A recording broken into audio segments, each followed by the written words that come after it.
Bien-aimés dans le Seigneur, Shalom. Je suis votre humble serviteur Moïse, le doigt de Dieu, Moto Mopepe. J'aimerais partager avec nous un sujet qui me tient à cœur. Parce que depuis un certain temps, vous savez, je ne cesse de parler sur l'évangile du ventre et des canards. Voilà pourquoi aujourd'hui, j'aimerais expliquer à toutes les personnes qui m'ont posé des questions sur l'argent. En me demandant comme si j'étais ignorant de l'importance de l'argent dans l'Église. En signifiant que j'étais quelqu'un qui était désintéressé par rapport à l'argent. Oui, désintéressé à voler. Oui, désintéressé à escroquer. Désintéressé à manipuler. Désintéressé à dire au monde entier que nous devons rendre de compte devant le grand roi. Et chacune de nous a une vie centrée sur une volonté suprême qui est de vivre ou de mourir. Vivre comment? Mourir, mais pour aller où? C'est la question qui me hante. C'est la question qui me pousse à obéir encore et encore au Seigneur. J'aime le Seigneur le sait. Je ne suis pas désintéressé à avoir les richesses, mais je suis désintéressé à escroquer, à manipuler les gens, à dire de fausseté pour acquérir de l'argent ou pour acquérir du succès. J'en ai fait dans le monde, mais je ne le ferai pas devant le grand roi. Et surtout, je ne peux manipuler l'évangile du royaume. Je vis grâce à l'évangile du royaume. Je respire grâce à l'évangile du royaume. J'ai tout ce que j'ai, et c'est grâce à l'évangile du royaume. Mon message, c'est le rapport qui existe entre l'argent et l'évangile. Vous allez comprendre que j'ai parlé d'un évangile. Je n'ai pas parlé de plusieurs évangiles comme j'ai toujours tendance à expliquer. Il y a 3 évangiles. L'évangile du ventre et des canards et qui se joue contre l'évangile du royaume. Donc ça fait 3 évangiles. Mais les deux marchent ensemble. Celui qui prêche l'évangile du ventre aime aussi l'évangile des canards. Et celui qui vit dans l'évangile des canards partage aussi l'évangile du ventre. Parce que c'est pour son ventre qu'il veut avoir du succès. C'est pour les succès qu'il veut remplir son ventre. Voilà pourquoi je suis contre toutes ces choses. Et j'aime, mais quand on prêche l'évangile du royaume et que la vie d'une personne est sauvée, et son âme est protégée par Yahweh, et son nom est inscrit dans les livres de vie. Et voilà pourquoi je suis abonné à dire ce que Dieu me met à cœur de partager avec nous. Pourquoi ce thème? Et pourquoi je veux exprimer sur l'argent? Est-ce que je suis contre que l'Église prêche l'argent? Absolument pas. J'en ai prêché tant d'années, tant de fois. Mais je n'ai jamais obligé, je n'ai jamais manipulé, mais j'ai expliqué aux gens comment s'employer face à la richesse de ce monde et comment utiliser le peu que Dieu nous donne par rapport au matériel. J'ai souvent demander que l'Église puisse prêcher l'évangile du royaume en expliquant comment l'homme peut vivre sur terre. Nous vivons sur terre et dans ce monde, il y a des lois qui sont régies dans des états où nous vivons et qui obligent l'homme à travailler et qui obligent l'homme à payer des impôts. Et vice-versa, quand tu travailles, c'est Dieu qui te donne de la force, de l'énergie et pour ensuite payer ta dîme. Je ne suis pas contre la dîme.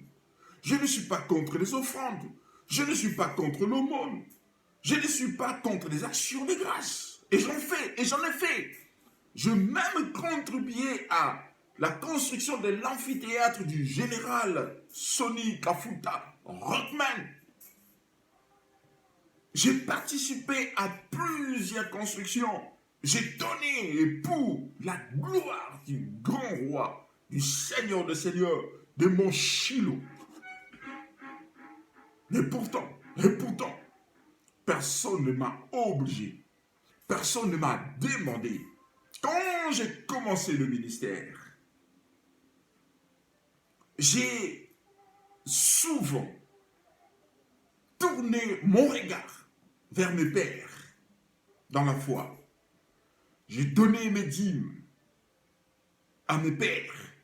J'ai pris la dîme de l'église et j'ai donné aux autres églises. Je faisais tout pour la gloire de Dieu et j'en fais toujours. Alléluia. Pourquoi suis-je ainsi? Nous allons lire les livres des 1 Samuel. Vous allez comprendre l'essence de mon message. Nous allons lire les livres des 1 Samuel. 1 Samuel chapitre 15, verset 22.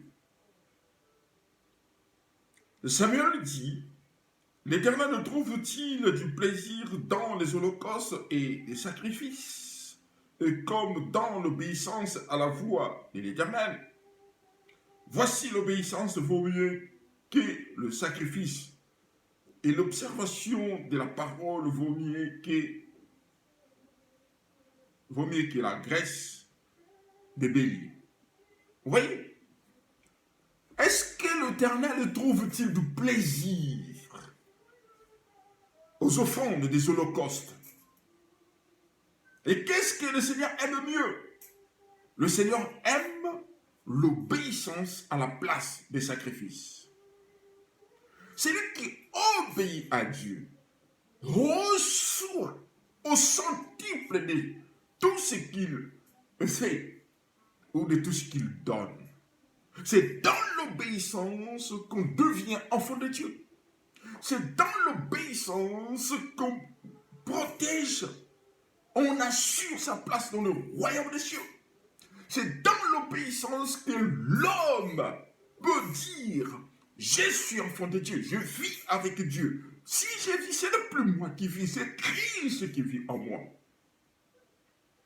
Qu'est-ce que le Seigneur aime mieux? L'obéissance à sa parole ou bien les sacrifices d'animaux? C'est l'obéissance. C'est l'obéissance. Parce qu'il dit l'obéissance vaut mieux que le sacrifice. Et pourtant, c'est ce que nous aimons tous. Nous préférons donner des sacrifices en même temps commettons tous ces délits contre la loi de Dieu. Et quelle est cette parole à laquelle nous devons obéir? Ce serait l'évangile du royaume. Et quand la Bible parle et personnifie la parole, je ne pense pas qu'il y a trois paroles. Je pense qu'il y a une seule parole. Parce que nous croyons que nous vivons sur cette terre, mais nous dépendons des grands royaumes. Et notre royaume a un roi, qui est le roi des rois, le Seigneur des seigneurs. Et la construction du royaume demande à tous les administrés d'obéir à tout ce qui sort de la bouche du roi. Un royaume est dirigé par la parole du roi. Ce n'est pas pareil qu'un État, mais un royaume est dirigé par la parole du roi. Qui est ton roi? Qui est ton Seigneur? Et qui est celui qui te donne de la force, de l'énergie pour aller travailler, si ce n'est que le grand roi, le Seigneur des Seigneurs? L'obéissance vaut mieux que le sacrifice. Le sacrifice des animaux, même le plus gros sacrifice des animaux, l'obéissance est mieux. Quand on obéit, on prouve à Dieu que nous lui appartenons. Et cela relève à dire, je veux rester dépendant de toi. Je vais vivre avec toi, marcher selon ta volonté. Mais j'ai parlé de l'argent. Mais pourquoi je parle de l'obéissance? Ah oui, parce que l'argent ne peut pas sortir d'une banque et aller lui-même s'acheter quoi que ce soit. Mais c'est quelqu'un qui va dans une banque, récupérer de l'argent et aller s'acheter à boire, aller s'acheter à manger. L'argent. Un passage qui me vient en tête. L'argent répond à tout. Ecclésiaste. L'argent répond à tout. Est-ce que l'argent répond à tout? Est-ce que l'argent répond à tout? Oh, j'ai vu le grand président mourir. Malade. J'ai vu des riches mourir pauvres. Oh là là là là là. J'ai vu dans un état de guerre les gens qui avaient des comptes remplis en banque mourir de faim, qui ne savaient plus où acheter à manger, comment faire pour trouver la nourriture. Oh là là, j'ai compris que l'argent ne répond pas à tout. L'argent ne répond pas à tout. L'argent ne répond pas à tout. Oh, dans les Écritures, dans Luc 15, j'ai compris qu'un enfant héritier qui préféra récupérer son héritage avant le temps et qui s'en alla dépenser son argent dans la débauche et ensuite il devient pauvre. Il commença à manger les saletés, la merde, des pourceaux. Et un jour, il a compris. Non. Ma vie dépend de mon Père. Ma vie dépend de mon Père. Je retournerai vers mon Père. Je lui dirai, Père, j'ai péché contre toi. J'ai péché contre toi. J'ai péché contre le ciel. J'ai péché contre ta parole. J'ai péché contre ta parole. Si tu ne veux pas me recevoir comme ton enfant, reçois-moi comme étant un esclave, comme un de tes serviteurs. J'accepterai même de balayer, de passer la serpillière dans le salon, de passer la serpillière dans le couloir. Même s'il faut laver le WC, je le ferai. Même s'il faut laver la toilette, je le ferai. Même s'il faut laver les chiens, je le ferai. Même s'il faut laver la voiture, je le ferai. Même s'il faut dormir dans la cave, je le ferai. Mais j'aimerais rester dépendant de mon Père. Allô? Est-ce que quelqu'un saisit quelque chose? L'obéissance vaut mieux que le sacrifice. L'obéissance vaut mieux que le sacrifice. Qu'est-ce que le Seigneur aime le mieux? Est-ce que ça serait le sacrifice ou ça serait l'obéissance? J'ai analysé ce passage et cela m'amène à comprendre que l'homme vit depuis son existence dans un choix. Même un bébé a un choix. Le bébé a le choix de téter ou de préférer le biberon. Le bébé a le choix, à un certain âge, de continuer le lait ou son estomac peut réclamer aussi du foufou, la semoule si vous voulez. Le bébé a le choix de préférer la compote ou le yaourt. Le bébé a le choix. Le bébé a le choix. Et l'homme a le choix. Dans nos vies, nous avons tous un choix à faire. Peu importe à ta situation, mais tu as toujours un choix à faire.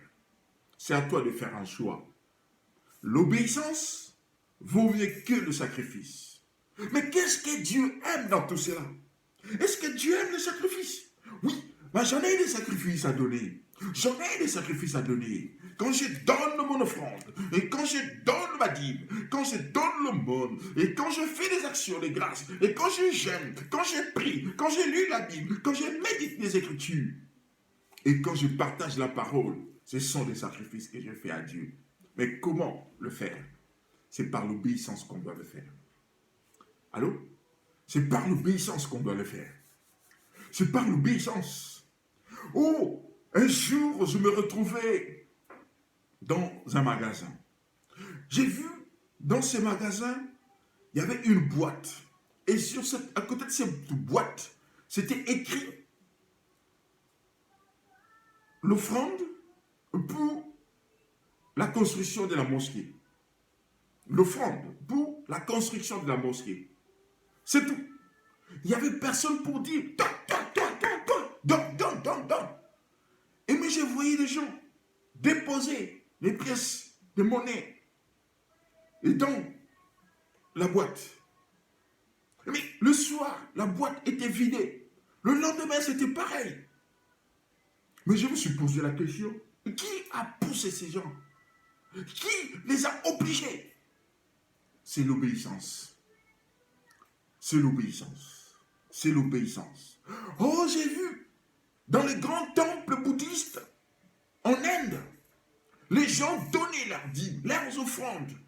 Même quand ils n'avaient pas les sous, ils allaient d'eux-mêmes au temple donner ses cheveux pour que le temple puisse vendre. Par l'obéissance. Par l'obéissance. Ils allaient d'eux-mêmes au temple donner sa tête. On coupe ses cheveux. Et c'est aujourd'hui le cheveu dont les femmes, les filles, nos sœurs africaines se plaisent de mettre sur la tête. Mais ce sont les offrandes. Ce sont les offrandes. Ce sont les offrandes des Indiennes qui ont donné dans leur temple. Par l'obéissance. Par l'obéissance. Parce qu'il n'a pas 10 000 euros. Parce qu'elle n'a pas 20 000 euros. Elle n'a pas 15 euros. Mais elle a préféré donner ses cheveux. Parce qu'elle ne veut pas aller devant son Dieu sans rien donner. Oh, j'ai vu aussi. Il y en a qui donnaient à manger. Comme elle n'a pas à manger, elle n'a pas de l'argent. Elle fait la nourriture de sa propre maison. Elle prend un plat et elle va donner au temple. Et pour les dieux, pour que les dieux mangent. Peu importe ce qui va se passer par la suite. Par l'obéissance. Par l'obéissance. Par l'obéissance. Pourquoi par l'obéissance? Parce que la parole qui lui avait été enseignée, c'était la parole de Dieu et qui marche dans la volonté de Dieu. Allô? Allô? La volonté de Dieu, c'est ouloumé en grec. Vouloir délibérément avoir un but, disposer avec affection ou un désir. Dans la volonté de Dieu, personne ne lui a donné conseil, ne lui a indiqué ce qu'il devait faire. Mais dans sa volonté, c'est lui seul qui a décidé délibérément que nous puissions vivre ou mourir. C'est lui seul qui a décidé de te donner ce que tu as aujourd'hui. C'est par sa volonté qu'il veut aussi voir en toi cet esprit désintéressé des biens matériels qui sont mondains et terrestres, pour t'attacher à lui seul, aux biens qui sont célestes, c'est-à-dire la place de l'homme dans le royaume des cieux. Allô? Voilà pourquoi je prêche l'évangile du royaume. Voilà pourquoi je suis abonné à ça. Peu importe ce qu'on taxe sur moi, peu importe ce qu'on dit de moi, mais je suis abonné à ça. Je suis en train de construire ma place dans le royaume des cieux. Même si je n'ai pas construit des immeubles, des gratte-ciel sur terre, mais j'ai une place réservée dans le paradis de Dieu. Et je mérite que tu sois aussi avec moi, que nous y soyons ensemble, que nous puissions vivre aux côtés du grand roi, le maître, le Seigneur, le Shiloh. Allô? Bien-aimés, je mérite que nous puissions comprendre le rapport entre l'argent et l'évangile. Nous allons lire Matthieu, chapitre 6, le verset 24. Matthieu, chapitre 6. Nous allons lire Matthieu, chapitre 6, le verset 24. Le rapport avec l'argent et l'évangile. Ok? Nul ne peut servir deux maîtres, car ou il haïra l'un et aimera l'autre, et il s'attachera à l'un et méprisera l'autre. Vous ne pouvez servir Dieu et maman. Ce n'est pas moi. Ici, on parle de servir, mais on parle aussi des deux entités. On parle de Dieu et on parle de maman. Mais maman a été personnalisée par l'argent. Que Dieu te bénisse, ma fille. L'argent représente maman, un Dieu, une entité, et qui, de grâce, poussait le grec à croire à cette fonctionnalité institutionnelle qui, avec l'argent, on peut tout. Avec l'argent, on peut tout posséder, on peut tout faire. C'est pour cela qu'on a écrit « L'argent répond à tout ». Nul ne peut servir Dieu et maman. Un jour, un candidat à la présidentielle française déclara « Je veux vous présenter mon ennemi. Aujourd'hui, devant vous, je m'engage à vous présenter mon ennemi. Celui qui gouverne ce monde n'a pas de visage, n'a pas de nom. Je vais vous présenter mon ennemi. » Et quand il parlait de son ennemi, il présenta le système monétaire. Le système monétaire représente maman. Du donner et le recevoir. Sans donner, tu ne peux pas recevoir. Plus tu donnes, plus tu reçois. C'est un système élaboré par ce Dieu maman. Dieu nous dit par Jésus, l'évangile du royaume, nul ne peut servir de Dieu et maman. Allô? Nul ne peut servir Dieu et maman. Maman est un Dieu, est un système financier et qui bloque le plan de Dieu dans nos vies.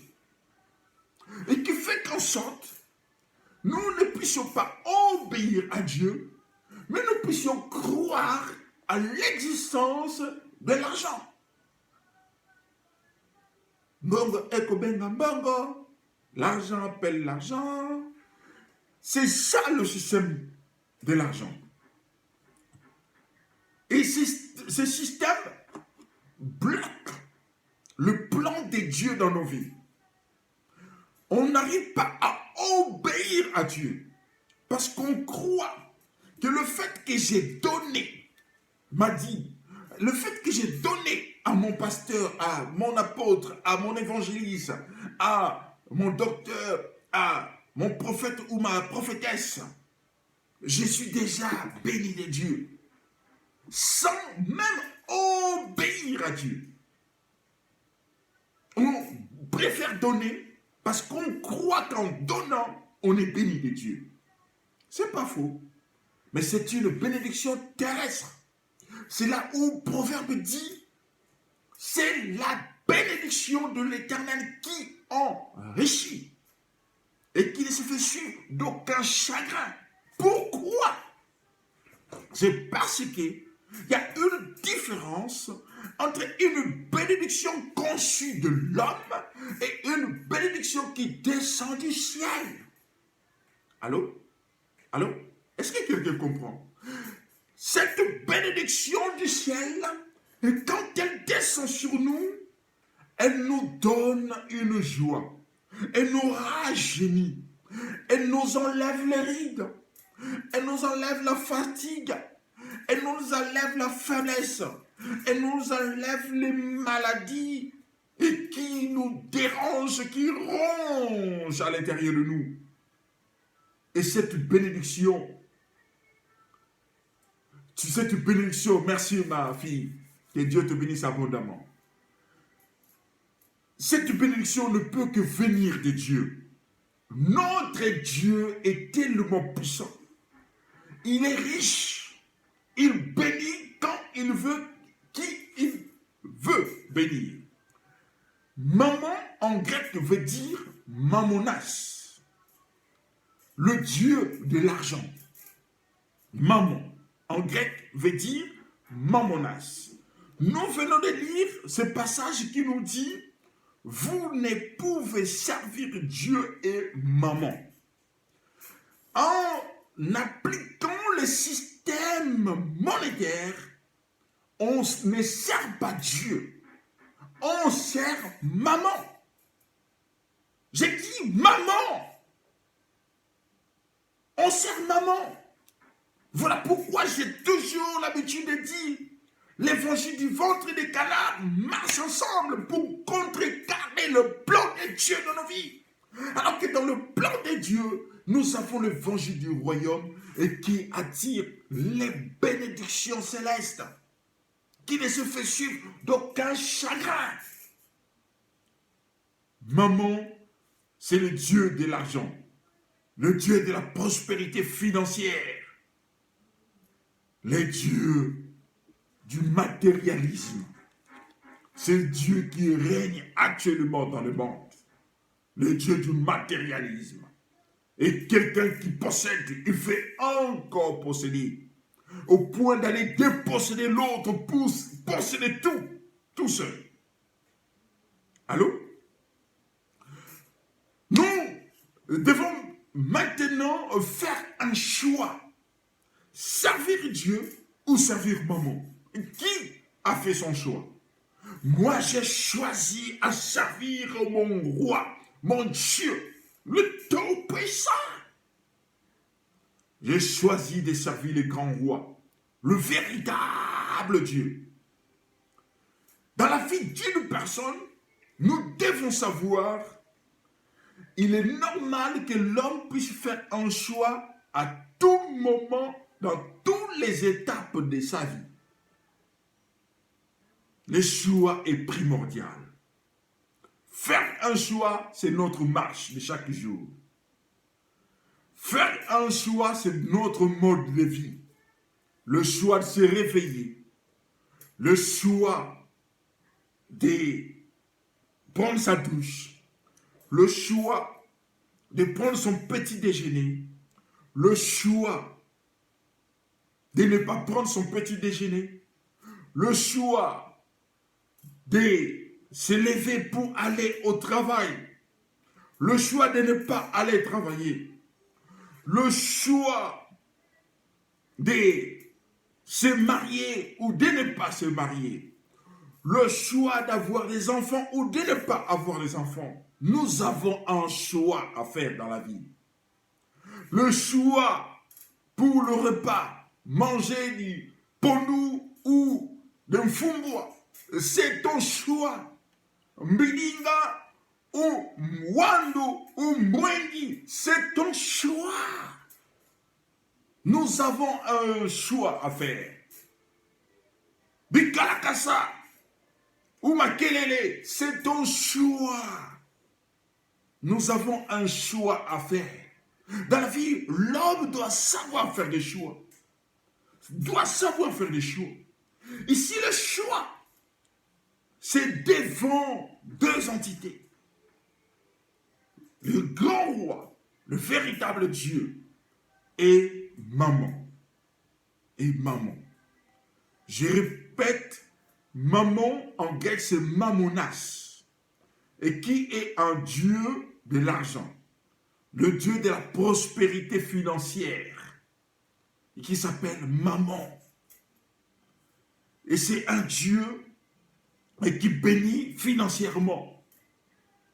Un Dieu qui veut, pour te bénir, tu dois donner quelque chose. Voilà pourquoi j'ai choisi un Dieu, quand il me donne, je suis en bonne santé. Quand il me donne, mon nom n'est pas effacé du livre des vies. Et je reste toujours son enfant. Ma vie dépend toujours de lui. Chacun de nous doit savoir faire des choix pour son avenir. Faire un choix à la place de ton enfant finit toujours par décevoir le parent. Mais laisser l'enfant faire son choix finit toujours par faire plaisir à ses parents. À court ou à long terme, chacun de nous doit penser à l'avenir. L'avenir terrestre et l'avenir céleste. Ce choix, comme dit ma fille Fallon, c'est Jésus-Christ que je veux suivre toute ma vie. Ce choix, c'est marcher avec lui, c'est être comme lui, c'est vivre avec lui, dormir avec lui, manger avec lui, glorifier son nom. C'est choix. L'homme doit faire un choix. L'homme doit faire un choix. Nous devons faire un choix. Choisir Jésus, c'est choisir l'avenir. Choisir Jésus, c'est préparer son entrée dans le royaume des cieux. L'homme doit faire un choix pour vivre à côté du grand roi. Allô? Est-ce que quelqu'un est là? Bien, mais nous devons comprendre que sans le choix, nous ne pouvons pas accéder au royaume des cieux. 1 Samuel 15, 22 nous dit l'obéissance vaut mieux que les sacrifices. Nous ne pouvons servir Dieu et maman. Matthieu 6, verset 24. L'homme doit faire un choix par rapport à son avenir. On ne doit pas regarder le présent, mais on doit regarder le futur. Quel est ton avenir?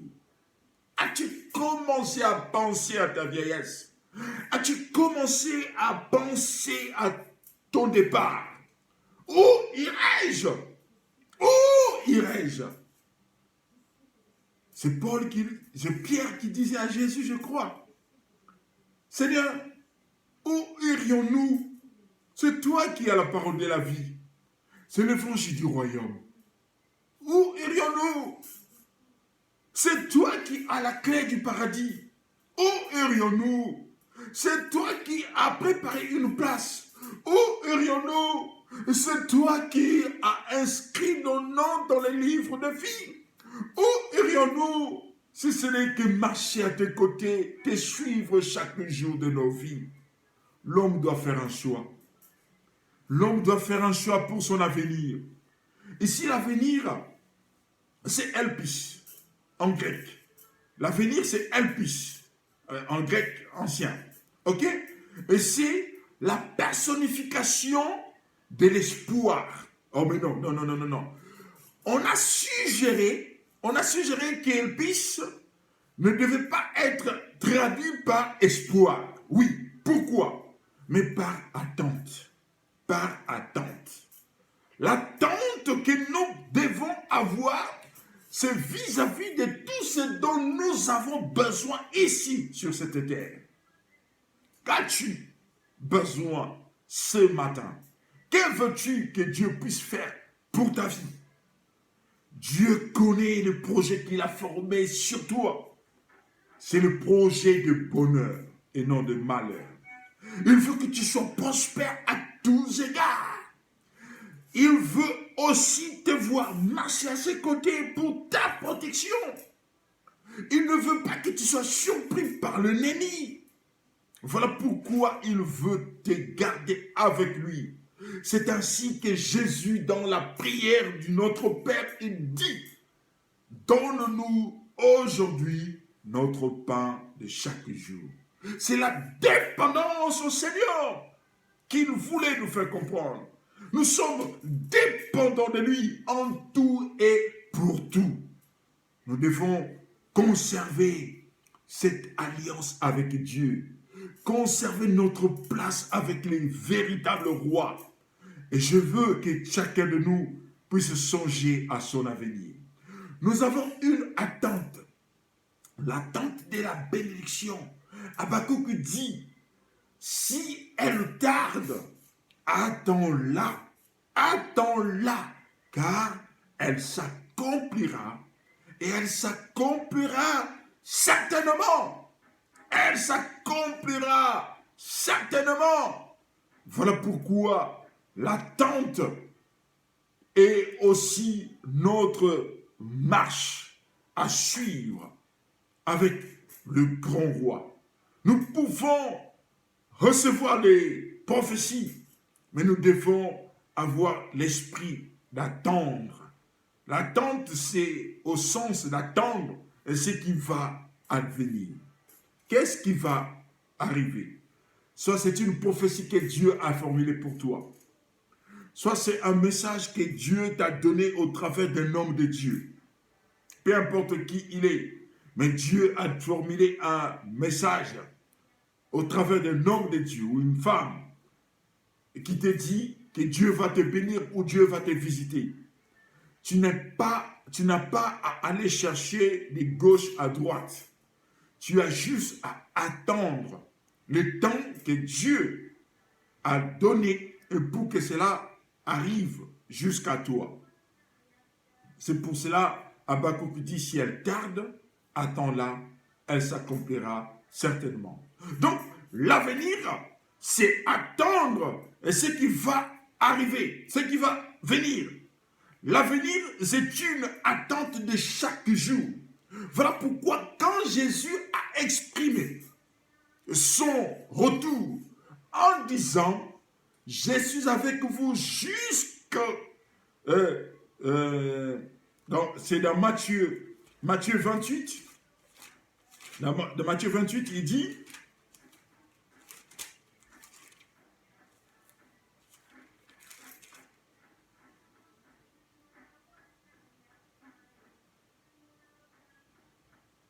voici, je suis avec vous tous les jours, jusqu'à la fin du monde.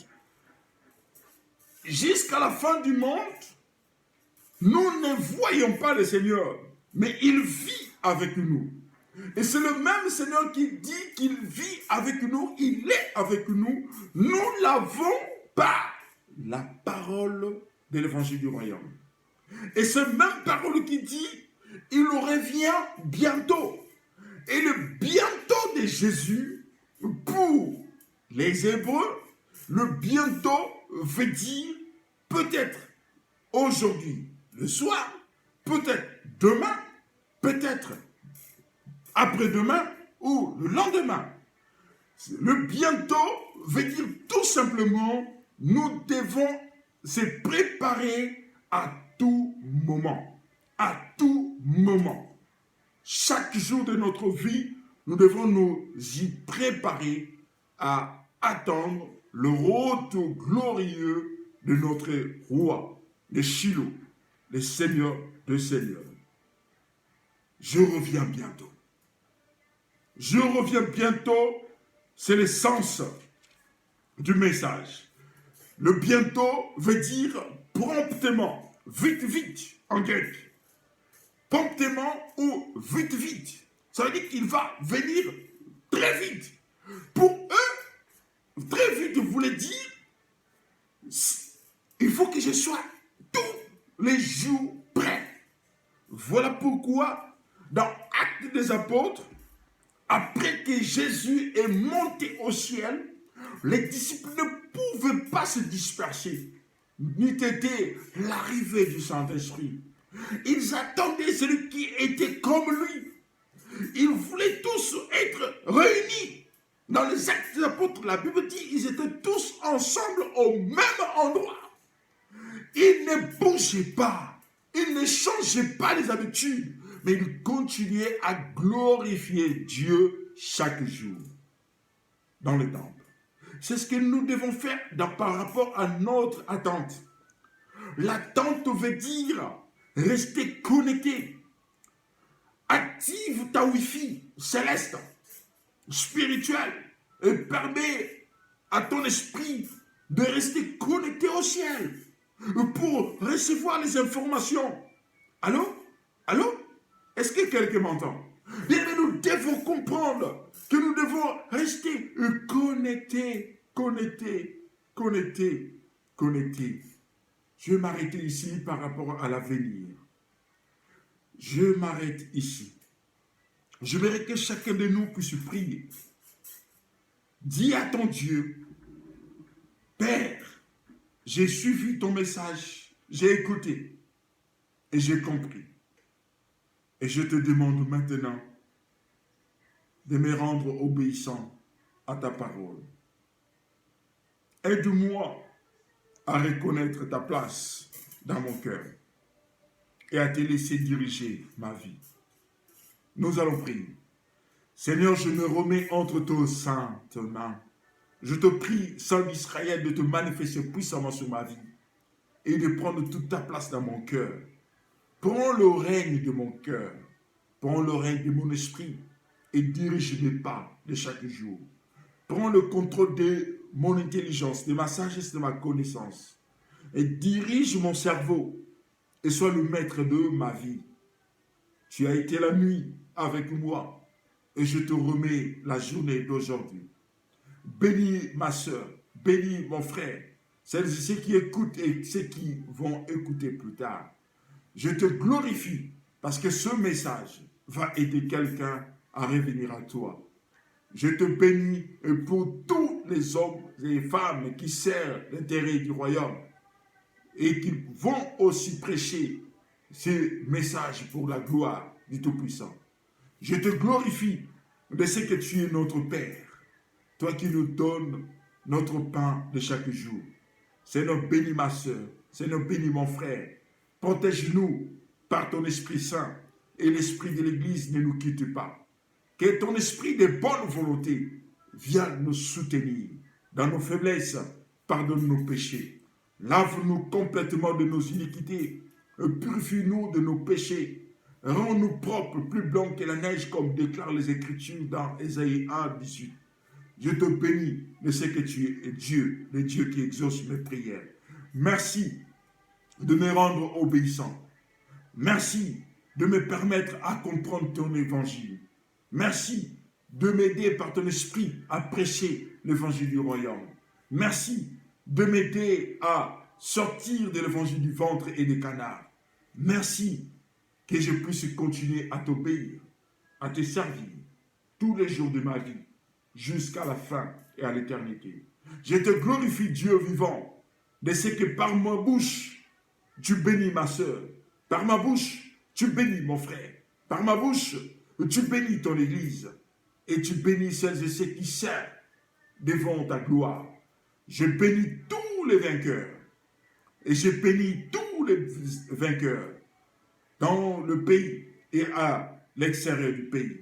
Et je te bénis de ce que tu exauces nos prières. Je te bénis de ce que tu veilles sur ton alliance. Tout ce dont tu m'as dit se réalise et se réaliseront. Et je te bénis de ce que tu es vivant. Et que cette année soit une année de ta gloire, soit une année du succès, soit une année de l'élévation. Que ton nom soit élevé, que ton nom soit proclamé, glorifié partout où je passerai et que l'on sache que tu es vivant. Je bénis le Dieu Tout-Puissant, le Dieu de mes pères, je te bénis. Le Dieu Tout-Puissant, le Dieu de l'Église, je te bénis. Le Dieu du Sinaï, je te bénis. Le Dieu de Mive Church, je te bénis. Le Dieu et passe partout, le Dieu véritable, je te glorifie. Je te rends grâce de ce que tu es vivant. Merci d'avoir glorifié ton nom. Merci d'avoir terrassé nos ennemis. Merci d'avoir mis mes ennemis sous mes pieds. Merci d'avoir poussé la confession à celles et ceux qui ne connaissent pas ton nom. Ensemble, nous allons dire, Seigneur Jésus, j'ai écouté ta parole. Je crois maintenant que tu m'as parlé. J'ai été désobéissant à la voix de ta parole. Maintenant, je veux t'obéir. Par ton Saint-Esprit, donne-moi la force, l'énergie pour t'obéir. Par ton Saint-Esprit, parle-moi de ce que je dois faire et ce que je ne dois pas faire. Aide-moi à faire un bon choix et à me débarrasser des mauvais choix. Éloigne de moi les mauvaises personnes s'ils ne changent pas. Permets à ma vie de faire de belles rencontres. Que mon avenir soit tout à toi. Que ma vie soit dépendante de toi. Saint-Esprit, remplis-moi de ta joie. Remplis-moi de ta présence. Fais de mon corps ton temple. Dirige mes pas, que je puisse servir les intérêts du royaume. Aide-moi à courir la course et à gagner. Je déclare, je suis plus que vainqueur par la mort, l'ensevelissement et la résurrection d'entre les morts dont Jésus est l'objet. Je me remets entre les mains du Dieu véritable. Que Jésus soit mon avocat, maintenant, demain, après-demain et pour toujours. Je laisse ma journée entre les mains de Dieu. Que la semaine qui va commencer soit bénie de Dieu. Mais mon lundi soit béni. Le mardi soit béni. Le mercredi soit béni. Le jeudi soit béni. Le vendredi soit béni. Le samedi soit béni. Et le dimanche prochain soit rempli, béni de Dieu. Que les écluses des cieux s'ouvrent. Que la pluie de bénédictions coule en abondance dans ma vie, dans mon foyer, sur mes enfants, sur ma famille, sur mes cousins, mes cousines, sur mes nièces et mes neveux, sur mes tantes, mes oncles, mes beaux-frères, mes belles-sœurs, sur ma maman, sur, si tu es marié ou célibataire, sur mon épouse, ma future épouse, sur mon époux ou ma future, sur mon époux ou mon futur époux. Au nom de Jésus, Père éternel, je me remets entre tes mains. Qu'aucun esprit mauvais n'ait plus accès sur mes projets, sur mon avenir. Que tout soit à succès. Gloire à ton nom. Oh, Dieu me dit de dire gloire, gloire, gloire. Rassé Marabasha. Gloire. Oh, Rassé Brindabasha. Reliwe Keno Sayamama. Rotoché Brinda. L'Esprit me dit de dire gloire, gloire, gloire. Gloire, gloire, gloire. Gloire. Rache karabababa. Rondo breche karabababa. Lo shekere bere bere bere bere bere bere. Pour quelqu'un, je vois l'eau dispersée. Et comme au temps de Moïse, les eaux étaient divisées ça et là pour que les Hébreux puissent passer. Et cette image me revient, mais c'est pour quelqu'un. Lo sabre inda mocheri, makere bosobra inda machara, rosobre inda, makere boso. Tout ce qui était bloqué est débloqué maintenant. Tout ce qui était bloqué est débloqué maintenant. Et ceux qui t'ont tourné le dos vont revenir à toi. Reso bra indi machara. Ro emai sebro indi marache karababa sande yamachara. Quelqu'un qui t'a fui pendant un moment, il va chercher à revenir vers toi. Les sobri, ma chérie, ro masakara, rabashekere, rima sobrinda, makerebe shekarabasha. Et cette personne viendra de l'Angola, reviendra vers toi. Losa, makere, loche, bre, emosa, rocha, makere, roche, brenda, brenda, brenda, brenda, brenda, brenda, brenda, reba shekorobobo sanderi yamasha. Puisque tu as été obéissant à la voix de Dieu, Dieu te bénit. Reçois cela, ma soeur. Reçois cela, mon frère. Reçois au nom de Jésus. Glory to God. Thank you, Lord. Thank you, Jesus. Le massa, brema, sheka, robo, sema, kerebe, shere, bara, bara, bara, bara. Hallelujah. Jesus. Amen. Que Dieu vous bénisse, que Dieu nous bénisse et nous allons nous retrouver très bientôt. À bientôt. Merci.